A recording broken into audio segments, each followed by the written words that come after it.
This is part 6 of Federalist number 2. I'm going to read a paragraph, but I'm going to refocus on the last 2 paragraphs.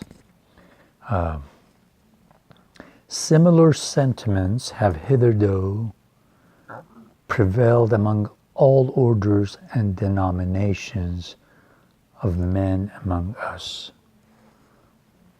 To all general purposes, we have uniformly been one people, each individual citizen everywhere enjoying the same natural rights, privileges, and protection.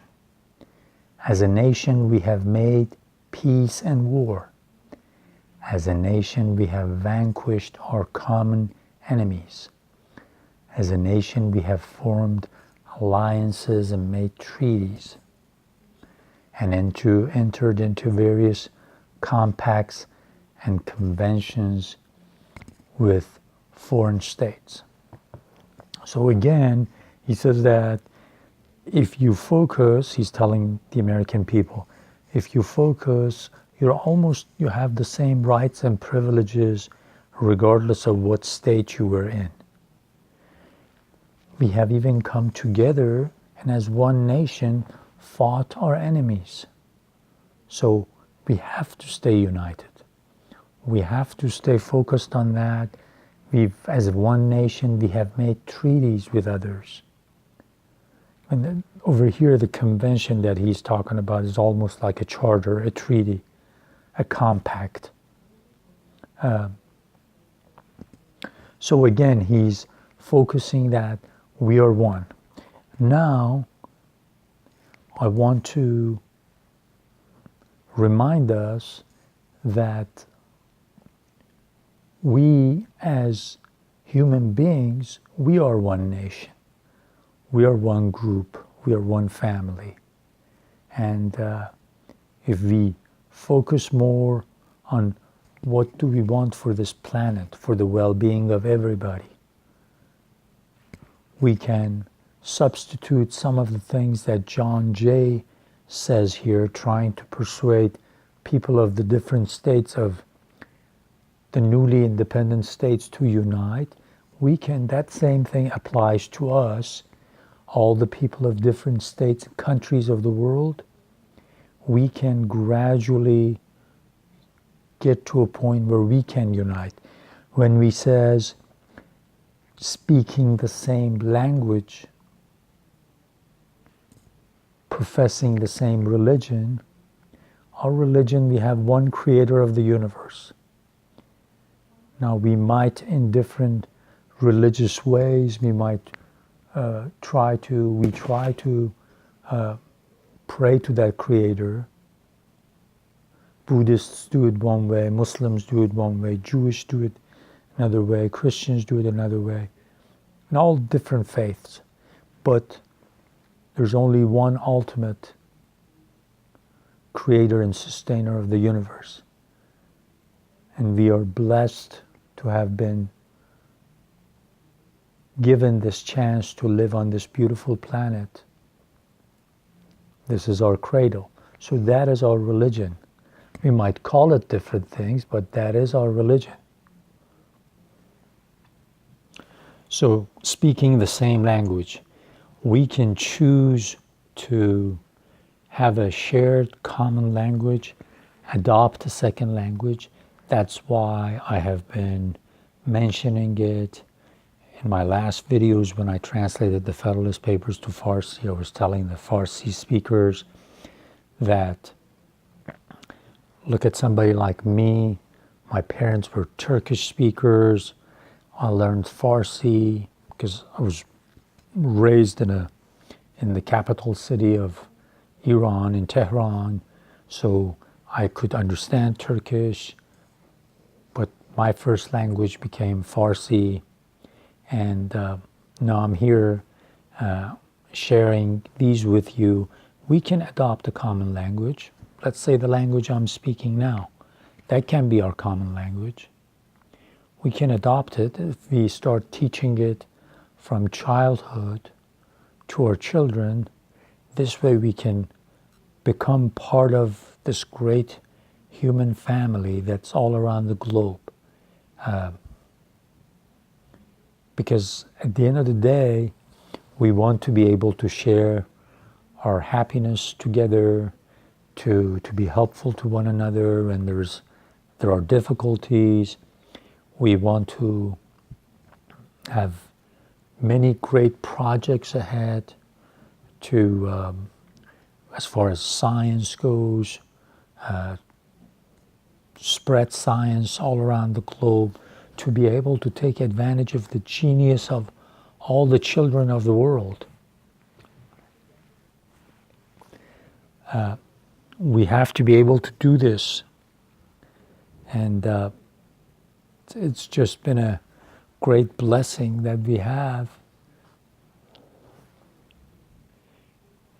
Because at the end of the day, we want human beings as human beings to flourish, to live up to their full potential. We can keep our languages, because every culture is beautiful. Every culture has taken hundreds, if not thousands of years to get to where it is. It's something that we don't want to lose. But at the same time, we can all share a common language. This way we can better understand one another. This way we can participate in projects that will better our lives, better the lives of humanity, and gradually realize, because it is difficult, but gradually realize that the problems that we think are so big, the differences we think we're so different, we will come to realize that those are, in a pleasant way, different small differences. But we have this huge thing, this human potential that we have in common. And when you look at our globe from outside, there are no borders. This planet has not been stamped with one language or one religion to be forced on everybody. We can all flourish, keeping our languages, keeping our religions. The most important thing is to focus on the most important thing about us, and that's our humanity. So with that in mind, I think we can go forward and really help one another. A very interesting thing is, as you learn about the Federalist Papers and the history of the founding, and then as you gradually go forward, you see the lives of the same founders that have written these articles. You see sometimes how they diverge, and that becomes itself a learning experience that we can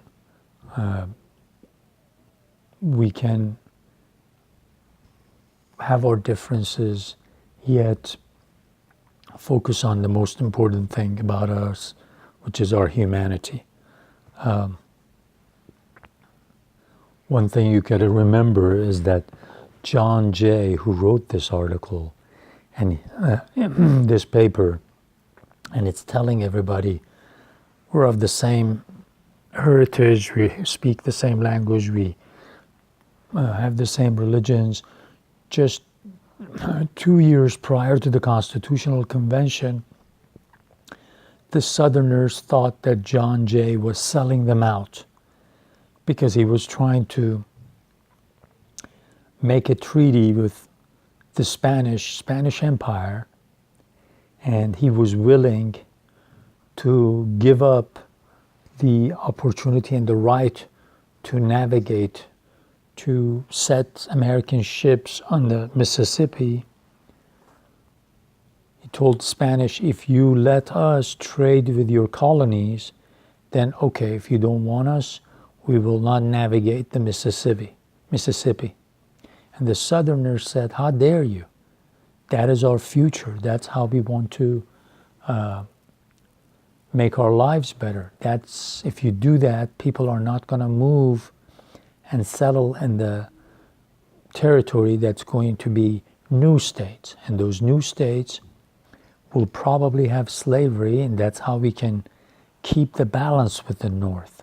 So notice that John Jay saying all these things, just 2 years earlier, 3 years earlier, he is trying to cut a deal with the Spanish, a deal that would be to the advantage of New York especially, and northern shipping and trading states, but it will be to the detriment. It will be not to the advantage of the southern states. And Southerners didn't like what he did. So the same person here is talking about, look at how similar we are. But when you look at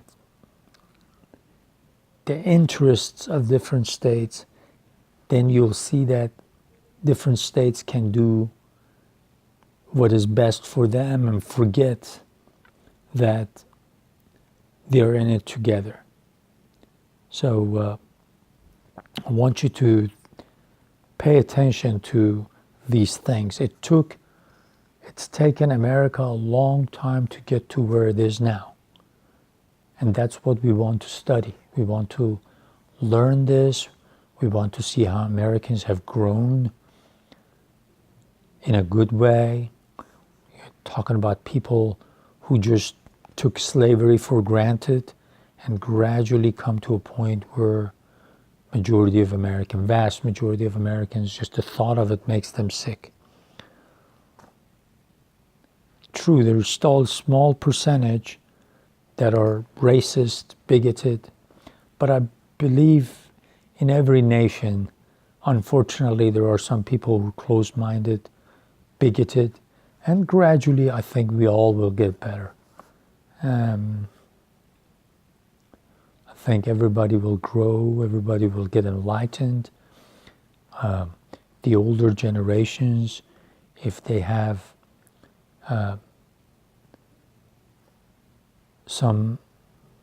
if they're closed-minded about certain things, they will gradually get better, or Mother Nature takes them away. And the newer generation will hopefully be able to focus more and more on our similarities than our differences.